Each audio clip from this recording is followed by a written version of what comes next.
2년 뒤에 살고 있는 사람에게서 편지가 온다면 여러분은 믿으시겠습니까? 1998년의 남자 성현과 2000년의 여자 은주.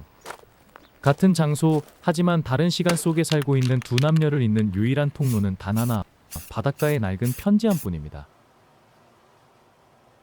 엽기적인 그녀 이전 가장 투명한 전지현과 오징어 게임의 형님이 아닌 가장 서정적인 이정재를 만날 수 있는 영화. 시간이 멈춘 듯한 영상미 속에 숨겨진 지독한 외로움에 대하여. 오늘 이야기할 영화 10월에입니다. 영화는 성현이 바닷가 지 빌마레로 이사오며 시작됩니다. 편지함에서 이상한 편지 한 통을 발견하죠. 다음 집주인 은주의 편지였습니다. 즉, 미래의 은주가 과거의 성현에게 편지를 보낸 것이죠. 즐거운 크리스마스와 복된 새해 맞으세요. 전 당신이 이사 오기 전 이 집에 살던 사람이에요. 사실은 부탁이 있어서 이렇게 편지를 남겨요. 기다리고 있는 연락이 있거든요. 혹시라도 제 앞으로 편지가 오면 아래의 주소로 보내주시겠어요? 꼭 부탁드립니다. 1999년 12월 21일. 영화 플롯상으로는 은주 다음 성현인 것 같아 보이지만 실제 시간상으로는 사실 성현 다음 은주가 살았던 것이죠. 제가 살기 전에 누가 살았었나요? 무슨 소리야? 자네 이모가 한 달 전에 완성한 집인데. 새 집이야, 새 집. 미래의 은주가 보낸 편지와 과거의 성현이 보낸 편지가 편지함을 통해 시간을 넘어 전해집니다.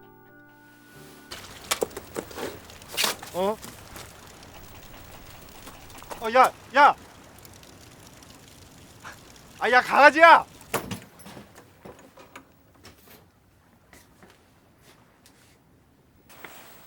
현관 옆에 강아지 발자국은요. 제가 이사 오기 전부터 있던 건데 벼르다가 결국 못 지우고 떠났네요. 자꾸 보면 익숙해지긴 해요. 장난이라 생각했지만 편지에 예고된 일들이 현실로 일어나자 성현은 전율합니다. 기다리는 편지가 있는 것 같아서 알려드립니다. 제가 이 집의 첫 번째 주인인데 편지를 잘못 보내신 것 같습니다. 꼭 받아야 할 우편물이 있다고 하시니 한번 확인해보고 다시 편지를 쓰는 게 좋을 듯하군요. 1997년 12월 28일 한성현. 주신. 이 집 이름이 일마레인 건 어떻게 하셨죠?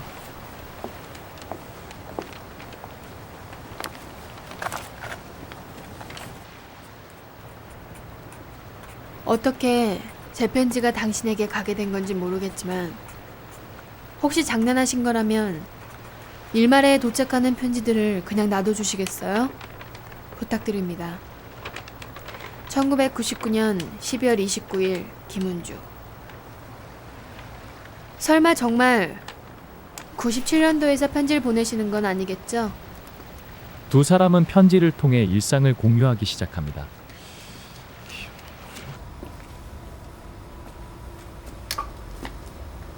아이고 정말이었네. 아니 뭐가? 어떻게 생겼을까? 아니 누구? 저기 사는 여자. 맞아, 자식아 공사장에 누가 살아 임마?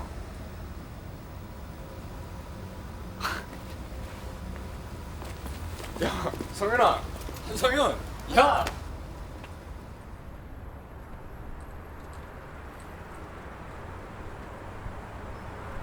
제가 일말에 이사 왔을 때 문 앞에서 방황하고 있었거든요. 사람처럼 자는 강아지. 야, 맞죠? 이거 콜라야? 콜라야. 콜라. 이 시간이 어디선가 뒤틀린 것 같습니다. 은주 씨와 제가 같은 시간 속에 있다면 콜라는 둘 중에 한 사람에게만 있어야 하는데 정말 맹세컨대 사람처럼 자는 강아지 콜라는 현재 제 옆에 있습니다.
우편함이었어요.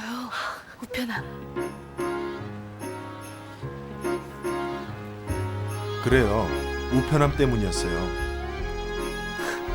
근데 헤어밴드는 고맙지만 전 머리가 짧은데 어쩌죠? 그래요? 그럼 한번 길러보세요. 기념인데.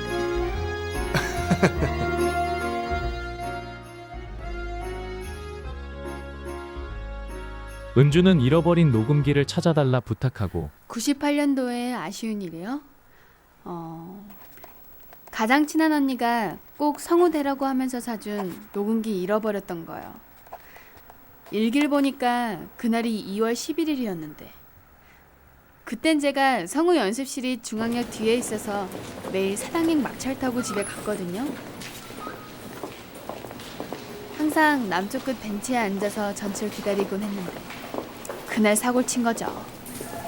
하지만 그곳에 가시면 2년 전의 제 모습 보실 수 있겠네요. 잠시 후 열차가 도착되오니 철로 가까이 계신 분은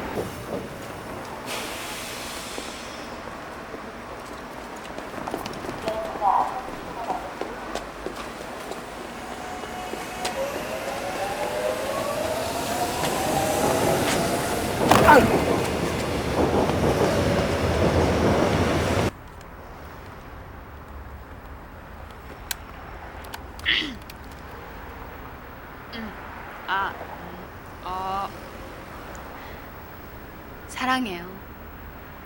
사랑해요. 사랑합니다. 사랑해요. 야, 이거 잃어버렸던 거 아니야? 사랑합니다. 언니, 이거 한번 들어봐. 응. 당신을 사랑합니다. 안녕하세요, 은주 씨. 한성현입니다. 녹음기는 무사히 은주 씨 손에 전달되었나요? 야, 누구야? 내가 보고 싶어하는 사람들은 항상 내가 볼 수 없는 곳에 있었습니다. 그래서 더 그 사람들이 그리웠는지도 모르겠지만 성현은 과거의 은주를 지켜보며 묘한 감정을 느낍니다. 하지만 시간의 벽은 가혹합니다.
춥네.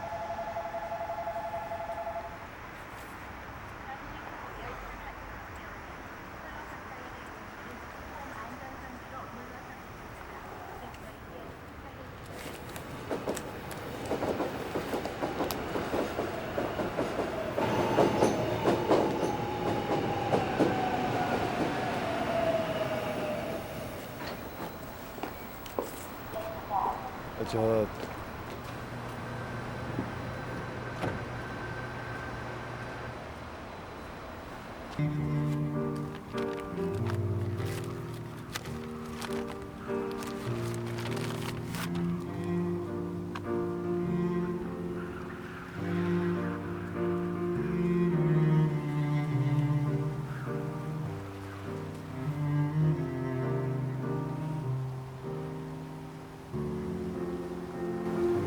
일말에는 때론 사람을 너무 외롭게 만들어요.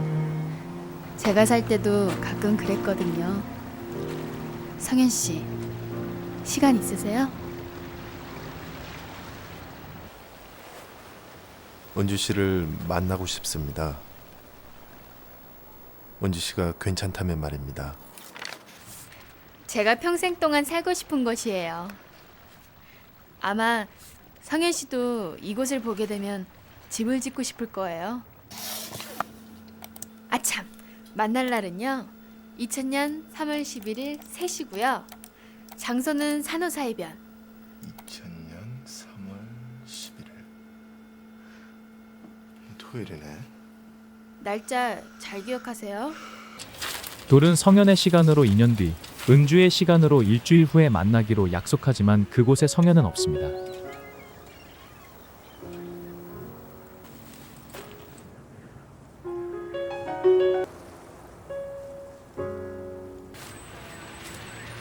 저 무슨 일로?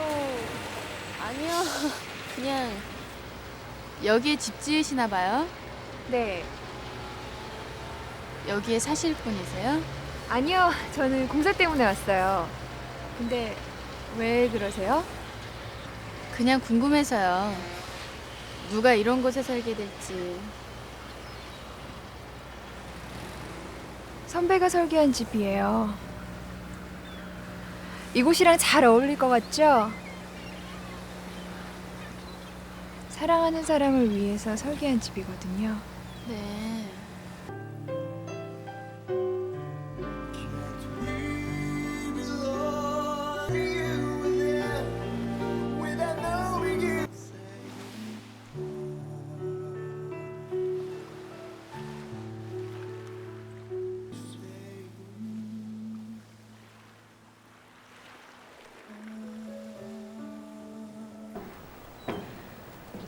성현 씨에게는 2년의 시간이 흘러야 한다고 생각하면서도 나올 줄 알았어요. 너무 큰 기대였나요? 그러지 말아야지 하면서도 사람들이 가까워지면 점점 더 기대라는 것 같아요. 하지만 내가 보고 싶은 사람들은 모두도 너무 멀리 있어요. 내가 왜 이곳에서의 약속을 잊은 걸까? 약속도 은주 씨도 시간에 밀려 잊혀질 기억은 아닐 텐데.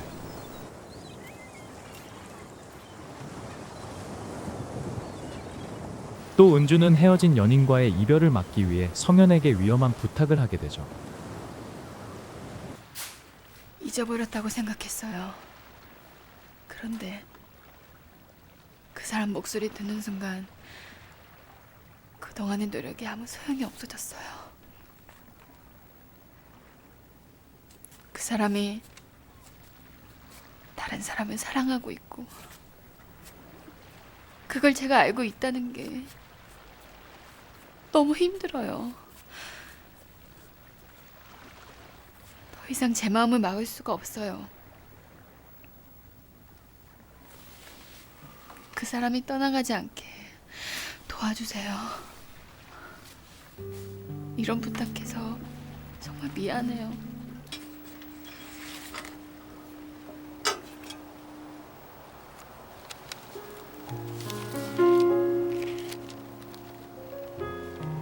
제가 도와드릴게요.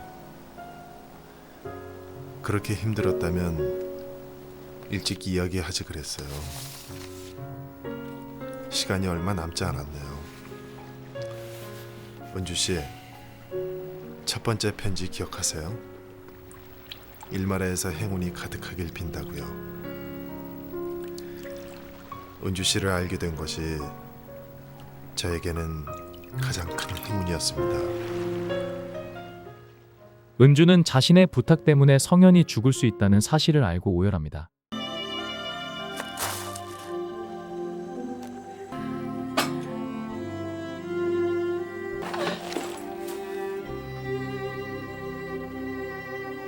과연 둘은 만날 수 있을까요? 편지가 빨리 가야 돼요. 제발 성현 씨가 이 편지를 받게 해주세요.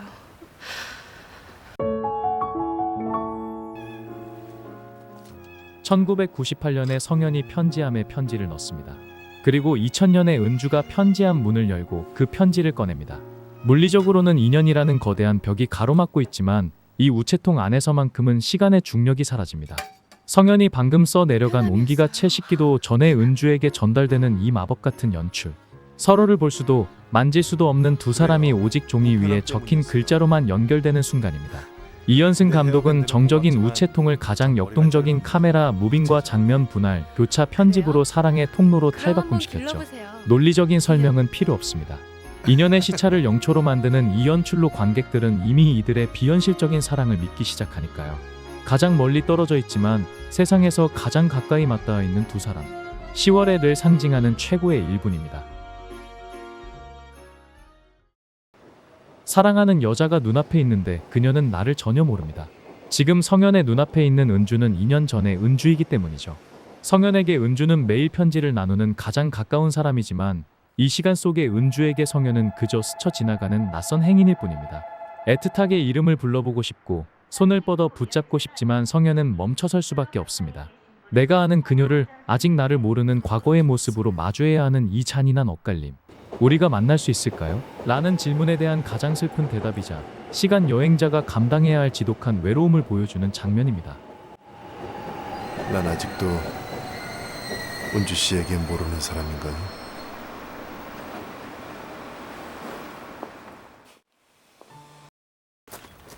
그저 아름답다는 말로는 부족합니다.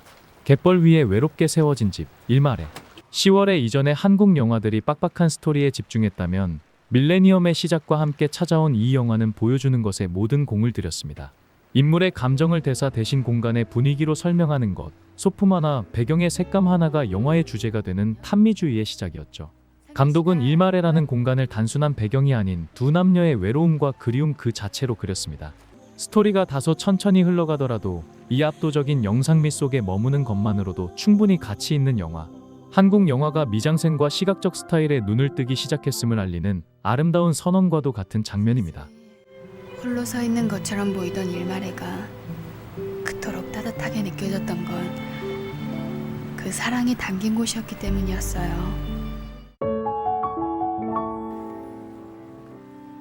긴 생머리를 휘날리는 전지현의 투명한 청순함, 그리고 날카로운 선 뒤에 숨겨진 이정재의 위태로운 소년미. 사실 이 영화는 두 배우의 비주얼이 곧 개연성이라 해도 과언이 아닙니다. 하지만 냉정하게 비평의 잣대를 대본다면 어떨까요? 당시 신예였던 두 배우의 연기는 사실 조금은 평면적이라는 지적을 피하기 어렵습니다. 시공간을 초월한 지독한 그리움이나 깊은 고독을 내면에서 끄집어내기보다는 정제된 표정과 정적인 분위기, 즉 배우가 가진 본연의 이미지의 서사에 많은 부분을 기대고 있기 때문입니다. 감정의 진폭이 크지 않다 보니 영화가 다소 정체되어 있다는 느낌을 주기도 하죠. 그럼에도 불구하고 이 영화가 명작으로 남은 건 역설적으로 그 미숙함조차 영화의 서툰 사랑과 닮아있기 때문일 겁니다. 일말에라는 건축물 자체와 프레임 안의 가구 배치, 벽지의 질감까지 시각적인 완벽함에 거의 집착에 가까운 공을 들였죠. 덕분에 10월에는 20년이 훌쩍 넘은 지금 봐도 오히려 요즘 유행하는 빈티지한 미학의 정점으로 느껴질 만큼 세련된 색감을 자랑합니다. 하지만 이 화려한 미장센 뒤에는 양날의 검이 숨어 있습니다. 영상미에 힘을 준 만큼 영화의 호흡은 극도로 느릿하고 정적입니다. 인물의 뒷모습을 한참 동안 비추거나 풍경을 관조하는 이러한 방식은 자칫 지루하고 늘어지는 예쁜 뮤직비디오처럼 보일 수 있기 때문이죠. 결국 10월에는 서사의 밀도보다는 이미지의 깊이를 선택한 영화입니다. 눈으로 즐기는 탐미주의적 쾌감은 최고조에 달했지만 그만큼 대중적인 속도감은 과감히 포기한 셈이죠. 여러분에게 이 영화의 느린 호흡은 쉼표였나요? 아니면 지루함이었나요?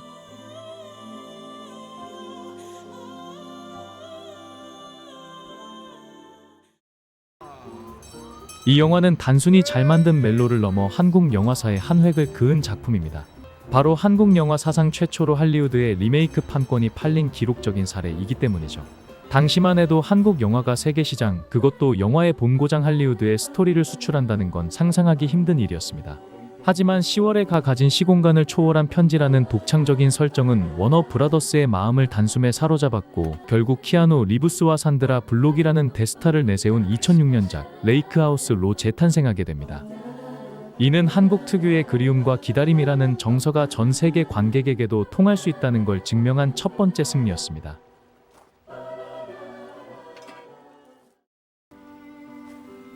사실 시간 여행을 다룬 영화라면 을에 따라붙는 골치 아픈 숙제가 있죠.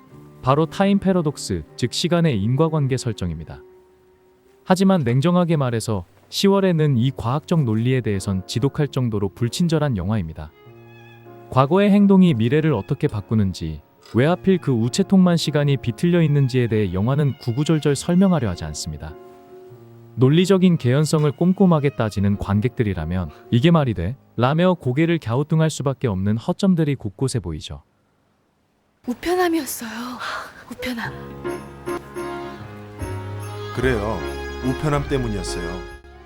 하지만 이 영화의 진짜 무기는 이성적인 논리가 아니라 지독한 감수성입니다. 어쩌죠?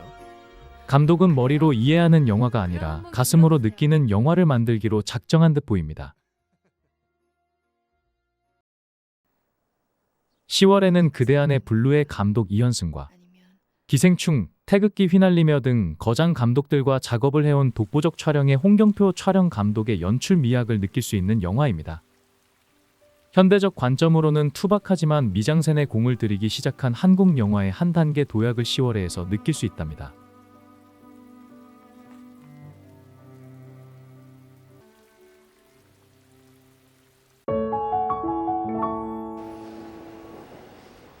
시간이 흘러도 변하지 않는 사랑의 본질을 묻는 영화 10월에였습니다. 화려한 CG나 자극적인 반전은 없지만 찬바람 부는 주말 따뜻한 차 한 잔과 함께 넷플릭스에서 꺼내보며 2000년 감성을 극기기 딱 좋은 작품입니다. 여러분에게도 2년 전 혹은 2년 후에 나에게 보내고 싶은 편지가 있으신가요? 구독과 좋아요는 다음 리뷰를 만드는 큰 힘이 됩니다. 픽더신이었습니다.